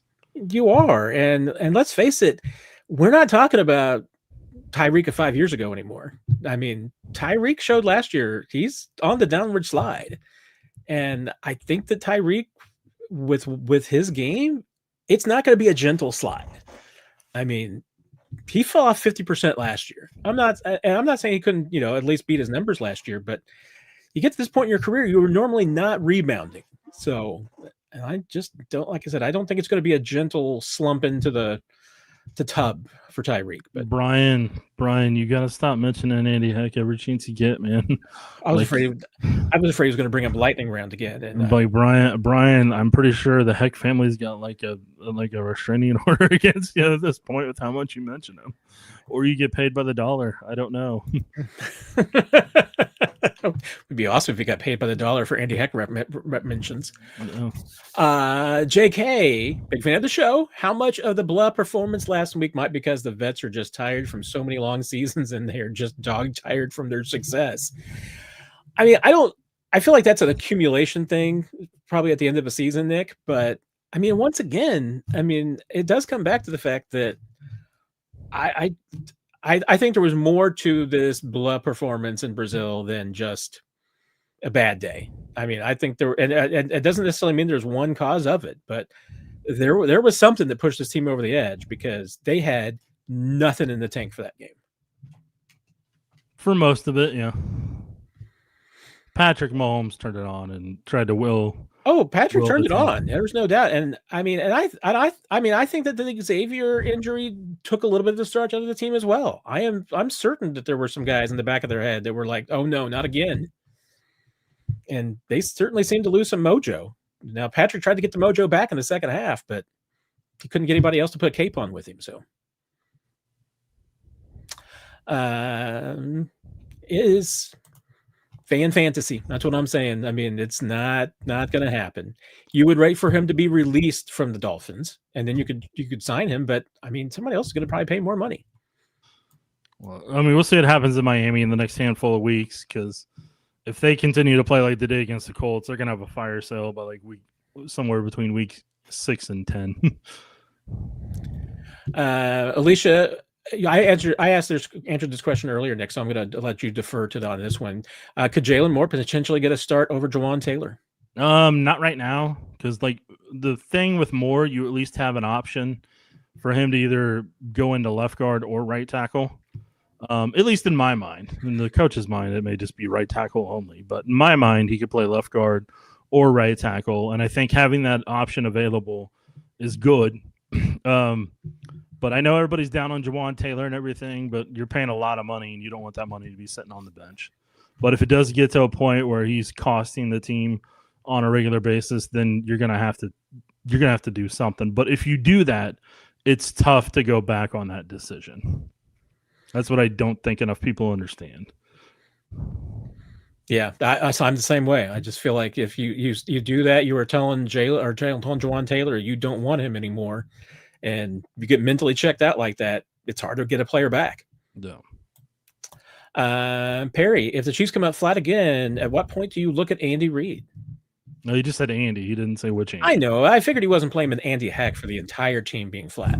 I don't know. He said Andy. He never I said did. I mean, I did consider just specifying which Andy because he never said what Andy, Matt. He could be talking about Andy's frozen custard for all we know. There's no way he's talking about Andy's frozen custard. I was getting ready to say that before you even went down that road. Here we are. No way. Here I go again on this road. Unless you're saying that Travis Kelce got everybody the 87 and running concretes, and they just indulged on those on the plane ride down. I mean, if you're telling me every guy on the plane had 4 of those on the way to Brazil, then yes, but otherwise it was not. I think you mean before the game, because on their way to Brazil, it wouldn't matter. It'd have to be right before the game. It could have a lingering effect. I mean, so now you're just talking negatively about Andy's frozen custard product, is what I'm hearing. I mean, I feel like if there's anybody out there who wants to sponsor the Chiefs Digest programs, there's a handful of brands that fan of that would love to be a part of I would love to have a part of the family. Andy's frozen custard would be amongst those. Reese's peanut butter cups. If you would like to advertise on Chiefs Digest, I'm all here. Dr. Pepper, Milo's iced tea, Hy-Vee, all on the acceptable endorsement list. Speaking of Hy-Vee, Matt, you got some Hy-Vee finds? Yeah, you want to do that? Whenever you are ready. All right, I got 4 of them. Hold on. I mean, we haven't ever answered Perry's question, but yeah, no, we will. Just let me make sure I get all these done. Sorry, Perry. My apologies. Big fan of you, though. Right. All right. We'll no, you can put Perry's back up. We're going to show him respect first, then we'll go to Hy-Vee finds. I just have to remember that. We're showing Perry that level of respect. Okay, Matt? All right. There you go, Perry. You got your respect. If they come out flat again, then there's going to be, like, if they come out flat or they get blown out, like, there's going to be a lot of panic on Twitter, and I won't be looking at my mentions very often that week. I'm just going to be honest. You can ask me all the questions in the world. I'm not answering. Because here's the thing you need to know, and Matt may be able to speak to this too. When you have a significant amount of people that follow you, no matter what you answer, you get 5 more questions or 5 more arrows thrown at you. And I'm not kidding about that, if not more. So like just simply tweeting out some videos earlier today, I had Eagles fans that were upset. I had just talking about Jalen Carter. I looked at my mentions before I came on here. Like I got like 15 Eagles fans just reminding me of the Super Bowl that I didn't play in, and that's over and done with. Like, but that's what the one thing they think they can hold over Chiefs fans' heads, and that somehow that they take a source of pride in that. That's awesome. Hey, their team won the Super Bowl. That's great. Great job. Enjoy it. But move on with your life at some point. But yeah, no, you're hoping that doesn't happen. You're hoping the Chiefs come out, have a dominant performance, look exactly the opposite of what they did against the Chargers at various points in the game. And you don't have to worry about that, Perry. That's the best way I can answer that. But if they are just as flat, if they have just as much of a struggle, the questions are going to increasingly get tougher each week for everyone who's at the podium. And I have this in the back of my head, mostly because I've been told twice today, Nick, that I can always be counted on for being positive. And I mean, and first of all, I thought of you immediately because I was like, Nick would definitely tell you that I cannot be counted on to be positive because the only thing I'm usually positive on is that everything is my fault. Yeah, but that's like your own personal accountability on stuff. That has nothing to do with the Chiefs football team. Like, you're not going to blame yourself for the Chiefs football team's performance. You're not going to be like, that's on. Well, you may try, but then I would tell you, like, dude, that's not. I would tell you to stop it, just like I always do. You almost blamed me when I asked Nick Bolton about what he thought about the Brazil trip, and he's like, "What do you mean?" And then I told him about the bus ride and everything, and he's had no idea about it. Well, Matt, that was one of your private stories you just made public, so bang up job on that one. It wasn't necessarily a terribly private story, but it was literally just the two of you there. Well, it was between the two of us, but yeah, I didn't. It wasn't like, hey, I mean, like off the record, Nick. I mean, I didn't say that. This is why I'd never tell you about the lottery, even if I won, man. It's like you're still gonna trip up, and you're gonna be like, "Oh, that's my bad. Sorry, I just told everybody where to find you." And I handed him out your business card and said, "You can find him at this address. He's a really great guy." I would definitely not do that to you. No, you say that now, but you've shown me otherwise. I've learned my lessons over the years. My only point that I had that has disappeared now, and because I'm having one of those days, Nick. All right. Sound like somebody needs a sport coffee tomorrow. You want me to bring one to Chiefs practice? I mean, I'm drinking iced tea right now. Actually, I don't know if you're allowed. I don't know if you're allowed to have one of those. So never mind. I would probably be better off not having one. I think my heart would explode. That's why I was processing that. I was like, no, never mind. It was something about Andy. Me being positive and everything. I guess I am positive that the Chiefs are going to come out with a better performance this week, that they're not going to come out flat, because this is the one game that they should not come out flat whatsoever. That said, if you told me that they came out flat the following week against the Giants, I would absolutely believe that, because that is, I mean, not exactly a trap game, because, I mean, but it is. I mean, it's the game of inconsequence in New York, trapped amongst a bunch of other games that are more important and flashier. So, I mean, I completely expect the Chiefs to lose to the Giants. It's just because it's what the Chiefs do. But I also expect them to. I mean, if this team went out and beat the Eagles by 35, it wouldn't surprise me. But I'm sorry, just the way you made it sound like it was his own bowl game when you're like the the game of inconsequence. I mean, that is going to be a bowl game for the Giants. I mean, that is their season is riding on that. If they win that one, they're going to tear down the goalpost and take them down the Harpos, or whatever the New York equivalent is of that. I don't think they have Harpos. They're going to take them down the Broadway. Jersey. I don't think they have that in Jersey, Matt. I'm going to take it down the Broadway and, take it on the stage at Hamilton or something. I've completely derailed this entire show, Nick. You know how it's going to be an hour? Yeah, well, dude, I told you weeks ago. Like, I know you mean well, but I was going to answer people's questions on time. Oh, I forgot, Thomas. Before we get to you, Thomas is like, it's my big moment, and then you're like, yeah. All right, Thomas. You know what? We're going to do it because respect. How about some quick targets to Brashard Smith early in the game to slow the Eagles' pass rush down? So here's what you need to factor in this week against the Eagles defense. Campbell and Bond are really good coverage backers. So it doesn't mean that you don't try that and you don't try to give Smith ways to get the ball to him and get open, let him get into space. You totally do that. Just understand it's going to be different than against other teams because of how athletic those linebackers are for the Eagles. There you go. All right, then. Hy-Vee Fines. First up, Hy-Vee Fines. Ladies and gentlemen, boys and girls, children of all ages, welcome to another edition of Hy-Vee Fines. On this edition of Hy-Vee Fines, we stopped down the candy aisle and we found peanut butter and jelly M&Ms. They have peanut butter, they have jelly, and they do taste like them. I had a couple before I came on air. What is the fascination with the peanut butter and jelly candies right now? I don't know, Matt, but I enjoyed them with my head and my heart. And I mean, no offense to the fine folks at M&M's. I hate jelly. I hate peanut butter and jelly. It's a psychological thing. It has almost nothing to do with taste, although I don't like the taste of jelly.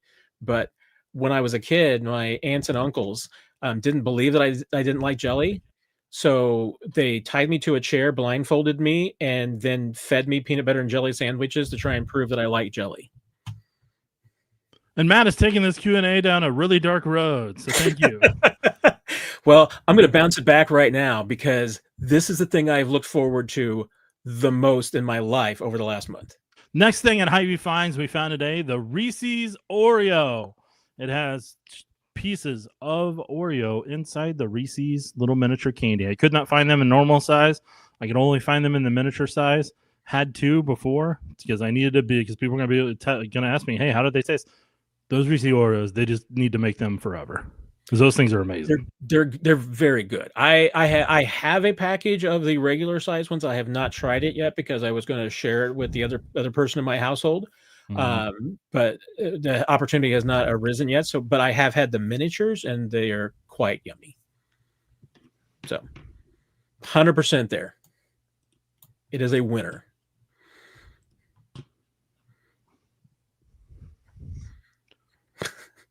And Matt's back. And there you go. You were there the entire time. I was waiting for you to start talking about the nuggies. Oh, well, until I saw the change on the screen, I was like, well, Matt's probably still talking in the internet connection. It's not necessarily the internet connection like I told you. Like, it's a work computer, so there's this program that we have that goes offline and online sometimes. So anyways, the Tyson Hy-Vee chicken nuggets. Or not Hy-Vee, sorry, they're Tyson chicken nuggets at Hy-Vee in the shape of arrowheads. I've had them before, did not like them one bit, but my nieces devoured them, so that is all that matters. And they're doing them for all NFL teams. It's not just the Chiefs this year. Yeah, every NFL team seems to be having them. As I saw one for the Broncos and someone for the Bills or somebody else like that. So they're in other markets. So the Broncos have horse nuggets? I don't know what they call them, Matt. And then we will, just in honor, I have one more for the big finale. Oh, It is pumpkin spice Twinkies, Matt, and pumpkin spice cupcakes. They're limited edition. They are in the fall section. That isn't actually a real thing, but you can get. They have all the fall stuff together with the Halloween candy, and you can get pumpkin pie Pop-Tarts, or you can get pumpkin spice Twinkies. I was gonna say I thought you were feeling like you were downplaying the pumpkin pie Pop-Tarts there. And I did not purchase any of them, but I'm telling you guys, I'm not kidding you. Like, I don't eat all this stuff, but when I go down these, I deliberately go down these aisles because they always have new stuff each week. And it's the easiest way for me to do Hy-Vee finds for you guys. That's always going to be something different. So don't think I am eating all this sugar, because I am not. There you go. But I will stop for a Reese's and a peanut butter and jelly. Yeah, that's always going to happen. I can tell you later where the regular size peanut butter cups were. Yeah, you tell me later. Let's not do it now, because I may go make a drive here. That's assuming that they're still there. They could be sold out. So. No, I think I looked around in a couple of spots. They were not there. So, all right. Well, where are we at again? Where are we at on the section? I don't think I'm a homer. I mean, Jimmy's, come on. I don't think I'm a homer. Let me put it this way. I'm trying to be fair to Jawan and even the Andy Heck. I mean, getting Jawan to stop going off of a snap cadence it's going to have to require a heart-to-heart conversation with Jawan Taylor. And I just don't know if Andy Heck can do it by himself. At the end of the day, Jawan's got to genuinely be willing to do it. And if he's not, then you either sit him on the bench or you keep just letting it happen. And you're like, well, I guess we'll try to overcome that. I mean, Rick, I can't tell you that the Chiefs haven't called McColl, but I can't tell you that they have called McColl. So just assume they haven't called McColl. Yeah, I don't know. I don't discount any Chiefs reunion anymore. I'm very big on them. I mean, Jedi, I tried to start lightning round hour and 40 minutes ago, and I just did not do well. But R-Dub says hit the like button, and I think that's a great idea. Chris, who gets benched first, JJ McCarthy or Kingsley Suamataia? Well, see how McCarthy would be getting benched when he had the performance he did towards the end of the game last night. He pulled it out at the end. And he's also in his first start as a quarterback. So, and I did see that Peter pointed out that, yes, when I'm trying to remember who it was that mentioned that the game Monday night was like a playoff game, and I started talking about the Sunday night game. No, the Sunday night game was a playoff game. The Vikings-Bears was not a playoff game. That was two quarterbacks that are finding their footing right now. Very different games. I mean, Chris, I'm gonna go with option 3, which is that neither gets benched this year. See, there's always another option. I mean, it was a lot of penalties, Jimmy's. I'm not gonna lie. It was a lot of penalties. All right. Well, I know. I mean, you'll either. Well, what do you think, Nick? It's very important to Jimmy's. Jawan Taylor and the penalty situation. What exactly is Jimmy asking? Are we? I mean, we talked about we're not benching him right now. How do you get him to fix some of his problems? Do you hold it on Andy Heck responsible completely? Is it a shared responsibility? How do you fix Jawan Taylor, and who's responsible for it? You're frozen, but yours or mine? You look frozen. I can hear you, but okay. I don't know what everybody else's viewpoint is. All right. Like I just I am scrolling ahead. Like I just said less than 2 minutes ago. You either put him on the bench or you just ride it out. Like that's what's going to happen, because you're not fixing it into year 3. He would have already fixed it if he was going to. So you either put him on the bench or you just ride it out, and you have to overcome it from time to time. That's the reality. That's where it's at. Like, it's not changing. If it was going to change, it already changed in year 1. We're in year 3 now. He is who he is. 100%. Well, Jimmy's still on board. He hasn't left us yet, so we're all good. All right. I'm only an hour behind, so I shouldn't be having a hard time at finding where the last question was.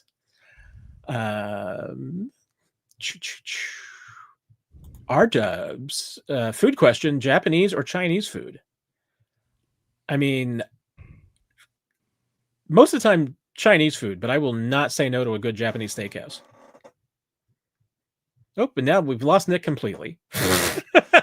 So I was going to ask Nick his question about whether it's Chinese or Japanese. I'll ask him that if he comes back. He might just decide he's been here an hour. That's more than he bargained for. It's going to bed. I would not blame him in the least. Oh no, the lightning round champion is back. I don't know if I forgot to put a quarter in this thing or whatever happened. You said there was, and you started spinning around. It said something went wrong, and then I had to reconnect.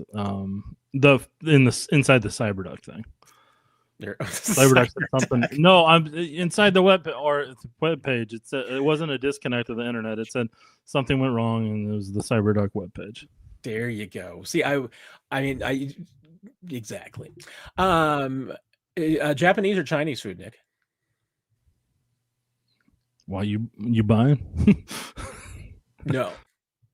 But if you were going to go get food right now, what would it be? Unless you're buying, I don't really care.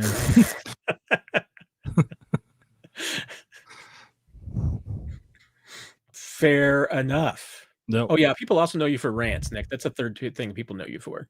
No, they don't. So, they don't know me for rants at all. Noseball, Powerball, rants. I don't know, dude. I had people in my comment section today insulting my knowledge of football.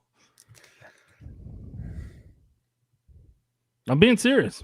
I know you're and some of them were in the comment section earlier this week. The Chargers fans that somehow found our podcast and were very upset about me saying that Justin Herbert looks slow. And then, here's my other rant for you now.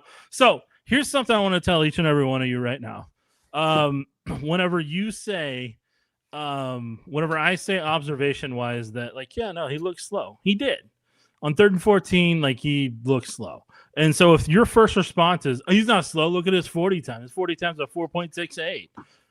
Okay, yes, that's what he ran at the combine 5 or 6 years ago before he started taking NFL hits, and those things start impacting him. For people that don't know, each hit you take over time helps you lose speed if you're a skill position guy. I've literally had players who played in the league tell me that over a certain amount of time, you start feeling those hits, and like recovery isn't the same that it is whenever you're 21 years old coming out of the combine. So, and that also means that he was able to run that timed speed in a 40-yard dash. So at the end of 40 yards, that was the top end speed. The question is, how long did it take him to get up to that speed? That's the question that people don't seem sometimes to ask. And then on top of it, and then some people threw at me that next gen stats had him at 19 point whatever miles per hour. Right. That was his top end speed. It took him a little bit to get up to that. It took over 14 yards to get up to that. But I'm saying that start initially, that takes a little bit of oomph to get up to that point. So, yeah. So if you're gonna tweet a 40-yard dash to me, then all you're telling me is this is the one stat that I have to hold and cling on to try to disprove you, but I'm not taking into account 18 other factors that are going to impact this number 5 years later. Insane. Insane.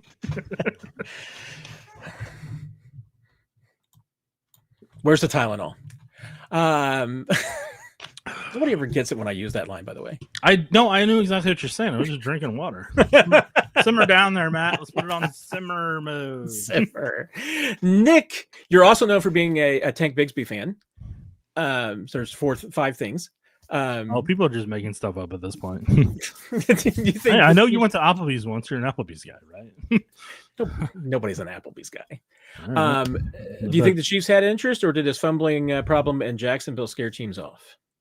I think the Eagles had multiple picks. And I don't think the Jaguars were like, oh, you're giving us 2 picks for this guy that we don't want? Yeah, we'll do it. I mean, yeah, the Chiefs could have been very well interested, but they didn't have 2 picks to give away and then still have like 12 picks left over for next year. So yeah, that's how Howie rolls, dude. Howie's that's always how thinking Howie of the rolls. future. That is how Howie rolls for sure. We're almost done, Nick, because people realize that they can give up asking questions because I will never get to them.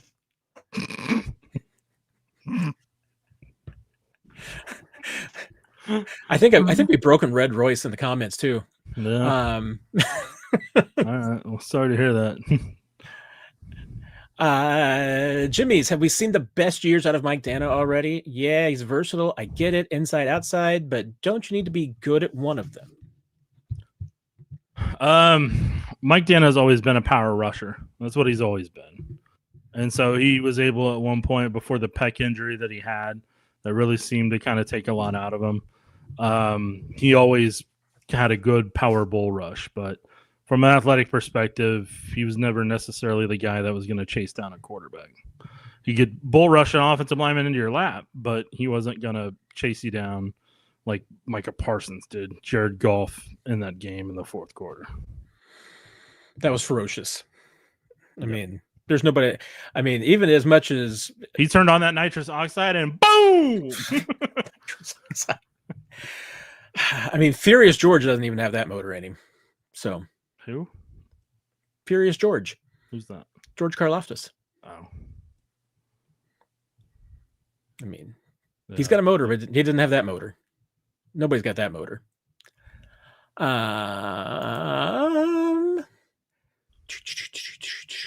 See, I told you we were almost done because people give up on me ever answering their questions, so they move on with their lives. Do they? Because I literally see questions from like 6:24. Well, I'm not answering. I answered those questions a long time ago. No conscience. As of right now, from what you've seen from training camp, preseason, and the first game of the year, who would you say is the Chiefs' best 4 to get after the quarterback right now? Yeah, Chris Jones. Chris Jones. And Chris Jones. Okay, let's say that you can only line him up once. Chris Jones. Hopefully Leo Chanel at some point.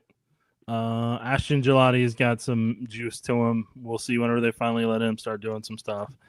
And then I'm curious to see what Omar Norman Lott looks like healthy, but I haven't seen that since early July or late July.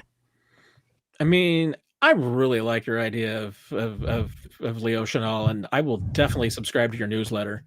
I mean, I think I would go with I think I would still go with Karlaftis there for now, but dang it, I really like Leo lining up in like a wide 9 spot. I really like that. But the other 3, yeah, I definitely need to see Omar Norman Lott healthy because that might be another very good answer. I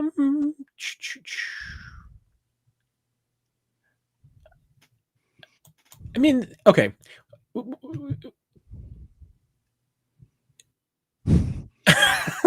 Yeah, guys, see, Matt didn't freeze up. I was not frozen. Mentally, now I'm broken. Did I mention I had like 2 hours of sleep last night? I could not sleep last night. I am making excuses. A whole bunch of media.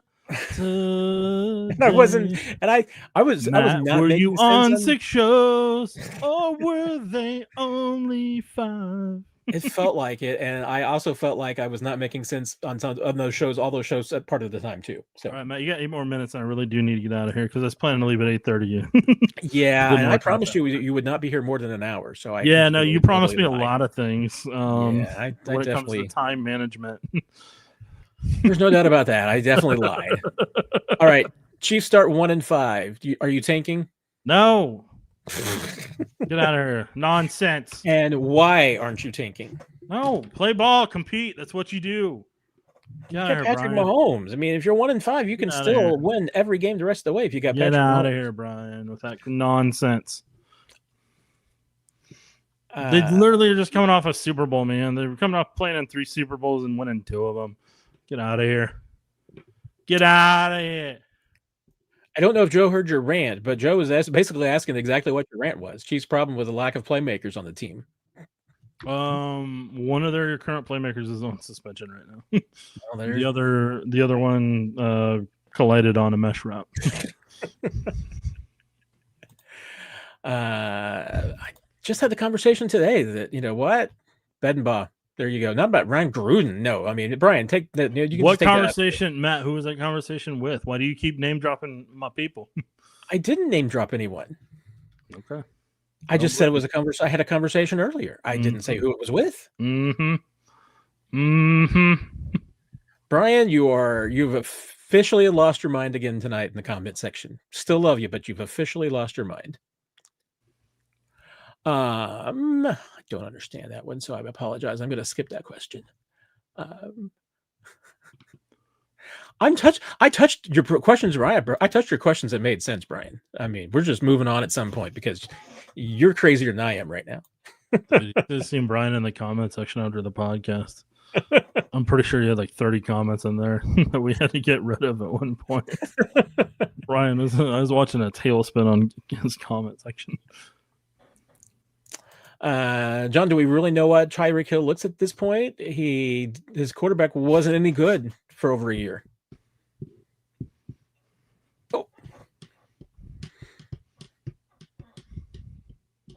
Oh yeah, I gotta pretend like I'm frozen. No, pretend like you're frozen. I mean, he's still fast, Brian. I mean, I know that because he spent his offseason running track rather than playing football and working on his game. But I still just don't think it. Although 30 minutes later, and Jedi mentioned this, and maybe I don't think I missed it, but Dez, my apologies, I completely missed the super chat again, so I cannot be trusted. Nick, I knew you were going to do that. Would a Jalen Waddle trade be more realistic? Financially, no. There's nothing you can do financially right now. I don't think people understand where they're at salary cap wise. It's not good, folks. It's not good. I mean, it's literally under $3 million right now in cap space. And not a lot of places to find any missing money either. Yeah, that's the problem. Unless you want to spread Jawan Taylor's outstanding balance over some more future years, which I don't think anybody's on board for. I could be wrong, but it's just my sense, my vibe, Nick. I mean, drive a vibe. That's awesome. Yeah, and Jalen's contract is even worse than Tyreek's as far as trying to figure out something to do with it. So, yeah, the only person's money you can move for cap space is Travis's, and that's extending them out past this year. That's the only way you're creating cap room. I'm only 8 minutes late on Jimmy's, but he didn't have a question. It was just a thanks. So thanks, Jimmy. Thank you, Jimmy's. I'm sorry I was harsh on you earlier for calling me a homer. You can call me a homer anytime you can call me a homer anytime you want to. So I may not agree, but you can do it anytime you want to. It'd be funny if you had like a Homer Simpson doll behind you, because then people would say that a lot more. I mean, I do have Homer Simpson figures, so I can definitely do that for next week. Good job, Matt. All right, you got me for 3 more minutes, Matt, and then I really do need to leave. Chris, were you expecting more pass rush and juice out of Charles Omenihu? Yes. Lingering impact from the ACL? Curious if there's any other notable backstory on him? Not that I'm aware of. But you pretty much have the backstory. I mean, and then another year older. Yeah. I also expected a little bit more, but I have had people who have told me that they felt like he didn't have as much juice in the preseason.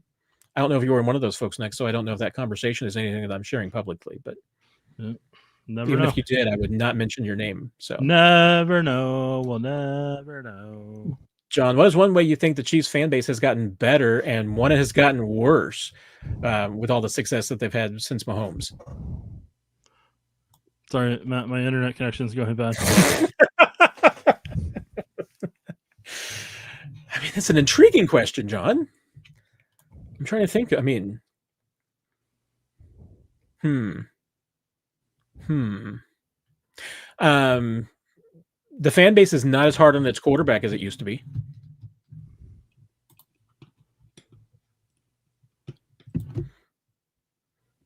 That all I think that's all I have. Cool.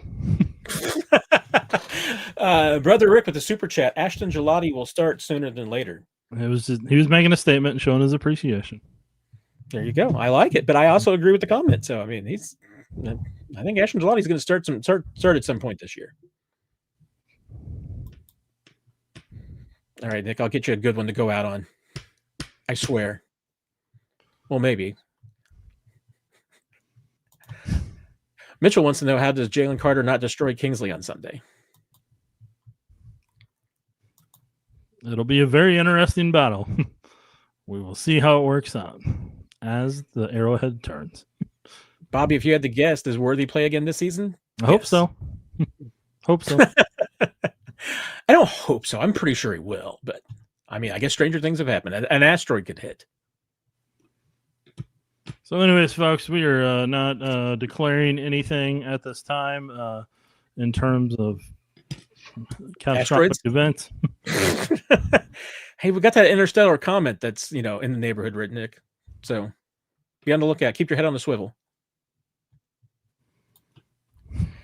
Nombre, I think we'll have a pretty good indication. I mean, on Wednesday, if Royals practices on Wednesday, then really good chance that he does play this week. If he practices again on Thursday because he's doesn't have a setback, even better. So yeah, we'll see what happens. Short answer. See what happens Wednesday and Thursday. See, Nikki gets me. She thinks I might be having a stroke, and she was talking about whenever you froze up there. Since you're, I think it's because I'm not making any sense too. Since you're on a YouTube TV delay.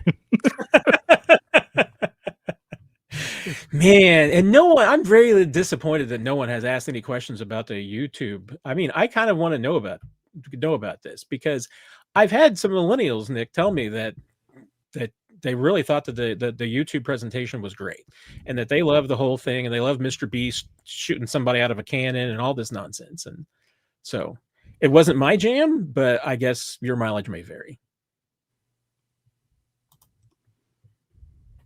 I don't know.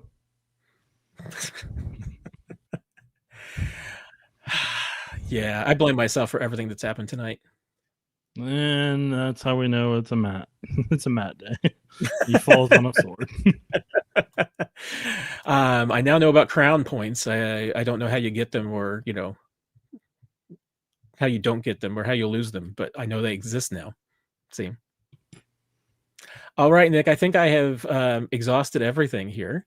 Is there anything else that you would like to share with us? Or nope, that's all I got for you. Bye-bye. Everybody, I Nick had to get out of here. I do know that. I spent up too much of his evening. All right, everybody, I'm going to make much more sense on Thursday, and that will be a short Q&A, so you can not have to wait 2 hours to get answers to your questions. One of these days, I'm going to pull off my whole little lightning round thing and my concept, and we'll have a great night. Was not tonight. So one thing, I'm going to figure this whole thing out. Everybody, thank you for sticking around. For those of you who made it, thanks for watching during the week. Thanks everybody who watched 41 is the Mic. That was our second most viewed episode that we had this past week, and that was after a loss that not everybody was happy about. So I am really encouraged. Hopefully you'll enjoy the show even more when the Chiefs win. Maybe you won't, who knows. But appreciate everybody, appreciate the kind words and support, even when I'm not making any sense. You're all the best, and even when I ignore your comments and questions, Brian, and anybody else, I mean it with love. Everybody have a great week. See you on Thursday night for another Q&A. Then we'll be back on Sunday night-ish, early Monday morning with 41 is the Mic, breaking down everything that happened between the Chiefs and the Eagles. Everybody, if you have any questions when you can't reach us here on the Q&A, always feel free to hit us up on social media or on YouTube here. Post your questions in the comments, and eventually one of us will get back to you, probably Nick, because he answers the questions much better than I do.